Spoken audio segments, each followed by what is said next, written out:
ìwọ tó wá pé tó pé lọ sọ pé bàbá mi kọ́ ló bí mi. Ègbìnrin ọ̀tẹ̀ ni ó ègbìnrin ọ̀tẹ̀ ni sinimá ti tún ègbìnrin ọ̀tẹ̀ bá ń ṣe ń pàgàn ní gbọ̀ngbọ̀n ẹ wo bí ọ̀tẹ̀ ṣe tú ìlú tó bí balẹ̀ ara jẹ́ sinimá ilé lálejò ó kọ́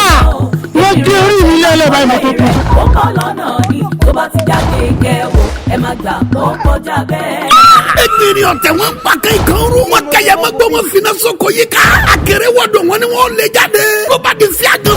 ìjà gbọ̀ngàn iná bara kúta òjò palami ọ̀kayọ̀ làálà wọn dáná ògùn fúnra wọn yá ìjà bẹ ní agbá àtògùn mi yí ogun gbógun mi ìrònú di méjì fábọmi sẹ́nu fẹ́nà iná ò gbọ́dọ̀ kú omi ò gbọ́dọ̀ jò dànù wọn fẹ́ jogun kógun ìtànkìtàn ni wọ́n ń pa